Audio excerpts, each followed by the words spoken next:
ಕಳೆದ 25 ವರ್ಷಗಳ ಯಶಸ್ವಿ ಔದ್ಯಮಿಕ ಪಯಣ ಪೂರೈಸಿರುವ ಪಾರದರ್ಶಕ ಹಾಗೂ ಸಮಯಕ್ಕೆ ಸರಿಯಾದ ಸೇವೆಯ ಮೂಲಕ ರಾಜಧಾನಿ ನಗರ ಹಾಗೂ ಸುತ್ತಮುತ್ತ ಖ್ಯಾತಿ ಗಳಿಸಿರುವ ಕುಂಬಳಗೋಡಿನ ತಿಬ್ಬಾದೇವಿ ಟೆಂಟ್ ಹೌಸ್ ರಜತ ಮಹೋತ್ಸವಕ್ಕೆ ಸಾಕ್ಷಿಯಾಯಿತು. ಹಲವಾರು ಮಂದಿಗೆ ಉದ್ಯೋಗ ನೀಡಿದ ತಿಬ್ಬಾದೇವಿ ಟೆಂಟ್ ಹೌಸ್ನ ಕಾರ್ಯಕ್ರಮದಲ್ಲಿ ಉಪಸ್ಥಿತರಿದ್ದ ಗಣ್ಯರು ಶ್ಲಾಘಿಸಿದರು. ಈ ವೇಳೆ ಹರಿಹರ ವೀರಶೈವ ಲಿಂಗಾಯತ ಪಂಚಮಸಾಲಿ ಜಗದ್ಗುರು ಪೀಠದ ಪರಮ ಪೂಜ್ಯ ಜಗದ್ಗುರು ಶ್ರೀ ವಚನಾನಂದ ಮಹಾಸ್ವಾಮಿಗಳು ಹಾಗೂ ವಿಶ್ವ ಒಕ್ಕಲಿಗ ಮಹಾಸಂಸ್ಥಾನ ಮಠದ ಜಗದ್ಗುರು ಶ್ರೀ ನಿಶ್ಚಲಾನಂದನಾಥ ಮಹಾಸ್ವಾಮಿಗಳು ಕಾರ್ಯಕ್ರಮದ ದಿವ್ಯ ಸಾನ್ನಿಧ್ಯ ವಹಿಸಿದರು.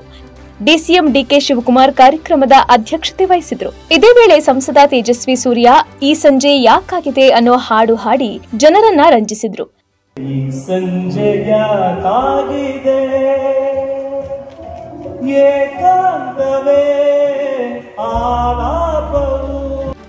ತಿಬ್ಬಾದೇವಿ ಟೆಂಟ್ ಹೌಸ್ನ ಮಾಲೀಕರಾದ ಶಿವಲಿಂಗೇಗೌಡರು, ಕೃಷ್ಣೇಗೌಡರು, ಉದ್ಯಮಿಗಳಾದ ಕೆಜಿ ಕೃಷ್ಣ, ನಿರ್ಮಾಪಕಿ ಅಶ್ವಿನಿ ಪುನೀತ್ ರಾಜ್ಕುಮಾರ್ ಸೇರಿ ಇತರ ಗಣ್ಯರು ಉಪಸ್ಥಿತರಿದ್ದರು.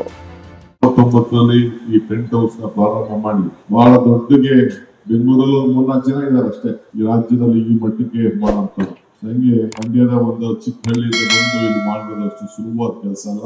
ಯಾರ್ಯಾರು ದುಡಿತಾ ಇದ್ದಾರೆ, ಆ ಕುಟುಂಬದವ್ರು ದುಡಿತಾ ಇದ್ದಾರೆ. ಪಾಪ ಹೆಣ್ಮಕ್ಳುಗಳಿಗೆ ಮನೆ ಹೋದಾಗ ರಾತ್ರಿ ಎಲ್ಲ ಕೆಲಸ ಮಾಡ್ಬೇಕಾಗ್ತದೆ, ಬೆಳಗ್ಗೆ ಎಷ್ಟೊತ್ತಿಗೆಲ್ಲ ರೆಡಿ ಮಾಡ್ಬೇಕು.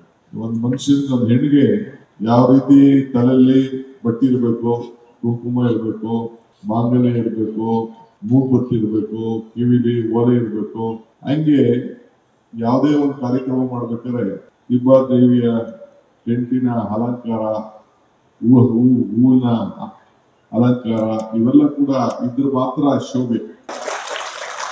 ಟೆಂಟ್ ಹೌಸ್ ಇರುವಂತಹ ಸಂಬಂಧ ಇದು ಸರ್ಕಾರದ ಕಾರ್ಯಕ್ರಮ ಅಲ್ಲ, ನನ್ನ ಕುಟುಂಬದ ಕಾರ್ಯಕ್ರಮ ಅಂತ ಹೇಳಿ ನಾನು ಶಿವಲಿಂಗೇಗೌಡರು ಬೆಂಗಳೂರು ಬಂದು ಬಹಳ ಸರಳ ಜೀವನವನ್ನು ಮಾಡಿ ಎಲ್ಲಿ ಶ್ರಮ ಇದೆಯೋ ಅಲ್ಲಿ ಫಲ ಇದೆ, ಎಲ್ಲಿ ಭಕ್ತಿ ಇದೆಯೋ ಅಲ್ಲಿ ಭಗವಂತ ಇದ್ದಾನೆ. ಹಂಗೆ ಅವರು ಶ್ರಮಕ್ಕೆ ಫಲ ಸಿಗ್ತದೆ ಅಂತ ಹೇಳಿ ನಂಬಿ ಇಷ್ಟು ದೊಡ್ಡ ಮಟ್ಟಕ್ಕೆ 100 ಜನಕ್ಕೆ ಕೆಲಸವನ್ನು ಕೊಟ್ಟು ಒಬ್ಬ ಪಂಚಾಯತಿ ಮೆಂಬರ್ ಕಾರ್ಯಕ್ರಮ ಹಿಡಿದು ಒಂದು ಪಾರ್ಲಿಮೆಂಟ್ ಪ್ರೈಮ್ ಮಿನಿಸ್ಟರ್ ಕಾರ್ಯಕ್ರಮವರೆಗೂ ಮಾಡಷ್ಟು ಶಕ್ತಿ, ಆ ಸರಳತೆ, ನ್ಯೂಯತೆ ಎಲ್ಲ ನೋಡಿದ್ದೇವೆ.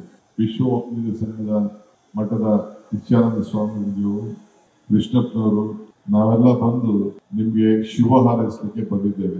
ಲೇಟೆಸ್ಟ್ ಹಾಗೂ ಇಂಟ್ರೆಸ್ಟಿಂಗ್ ಸುದ್ದಿಗಳಿಗಾಗಿ ಬಾಸ್ ಟಿವಿ ಕನ್ನಡ ಚಾನೆಲ್ನ ಸಬ್ಸ್ಕ್ರೈಬ್ ಮಾಡಿ, ಹಾಗೆಯೇ ಬೆಲ್ ಐಕಾನ್ ಪ್ರೆಸ್ ಮಾಡಿ. ಇದರ ಜೊತೆಗೆ ಫೇಸ್ಬುಕ್, ಇನ್ಸ್ಟಾಗ್ರಾಮ್, ಎಕ್ಸ್ ನಲ್ಲೂ ಮಿಸ್ ಮಾಡದೆ ಫಾಲೋ ಮಾಡಿ.